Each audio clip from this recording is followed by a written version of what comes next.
Now, they are the iconic species of the Antarctic, but the question is, for how much longer?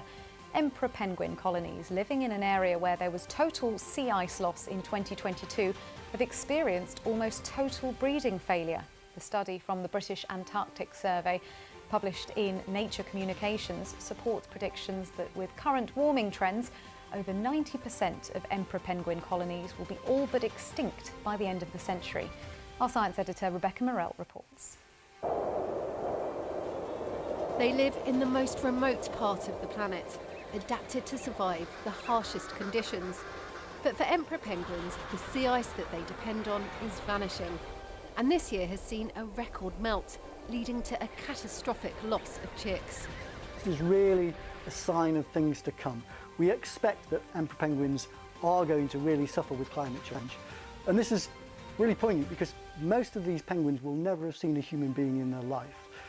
But it's human-induced climate change which is driving their futures, and a future which is looking really bleak at the moment. To breed successfully, emperor penguins need 9 months of solid sea ice. The chicks are cared for by their parents as they develop and grow. They need to stay on the ice until they replace their fluffy down for waterproof feathers. The problem is the ice is melting much earlier in the season, and if the chicks enter the water before they're ready, they don't survive. The red line on this map shows where the sea ice used to reach at the end of Antarctica's summer. 2023 has seen a record low. Only the white and light blue areas are ice. This area lost all of its sea ice. 5 emperor penguin colonies are located there, and 4 lost all of their chicks. That's an estimated 5,000 to 10,000 birds. Out of 66 colonies across the continent, 19 failed either partially or totally to breed. And scientists say if this trend continues, over 90% will be doomed to extinction by the end of this century. This graph shows the area of Antarctica's sea ice as it melts and grows between summer and winter. Each line represents a year, and 2023 in red has been far lower than any other. We had a record annual minimum low in February of this year, and also what's happening right now, so in Antarctic winter, as the ice freezes up, is that ice is not freezing as fast as it normally would, because it's so far outside what we've observed previously. You know, we expected change, but I don't think expect change this rapidly and this much. Antarctica's entering into uncharted territory, and for emperor penguins, it's leading to losses on an unprecedented scale. Scientists say if we reduce our carbon emissions, we have a chance to save this iconic, unique and beautiful species. They say their future is in our hands. Rebecca Morell, BBC News. Joining us now is Norman Ratcliffe, a seabird analyst from the British Antarctic Survey. Thank you so much for joining us, Norman. The figures are really stark, aren't they? 90%. Just in layman's terms, how do you reach that prediction? How is that figure arrived at? Well, the specific observations we've made as part of this study is that 4 out of 5 of the colonies in the Bellingshausen Sea failed. So that's the first time we've seen a regional loss on this scale. Previously, we've seen isolated events where individual colonies have failed.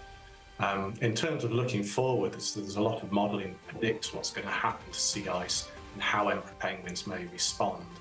But this study provides the first empirical evidence that widespread failures can occur.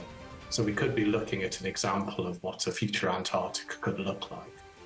And just explain why the sea ice levels are so significant and crucial for penguin colonies.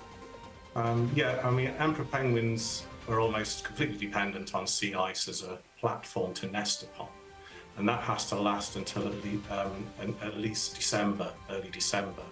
Because at that stage, the chicks acquire waterproof plumage and they fledge and they can be self-sufficient.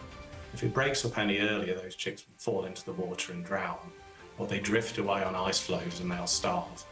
So this is extensive sea ice losses are a big problem for emperor penguins. And is there anything feasibly that can be done to reverse this? How practical are any steps to change this? Emperor penguins, they nest in very remote locations, so they've never really been exposed to hunting pressures. They're not affected by competition or incidental mortality in fisheries. There's very small amounts of tourist disturbance, which is probably insignificant.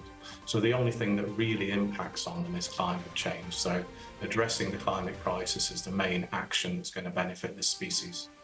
And you obviously are very experienced at these sort of surveys and this sort of analysis.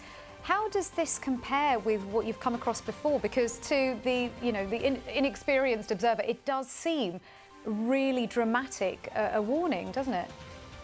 To put this in context, in the same region, in the past 4 years of the 5 colonies, we only saw 1 of these types of failure.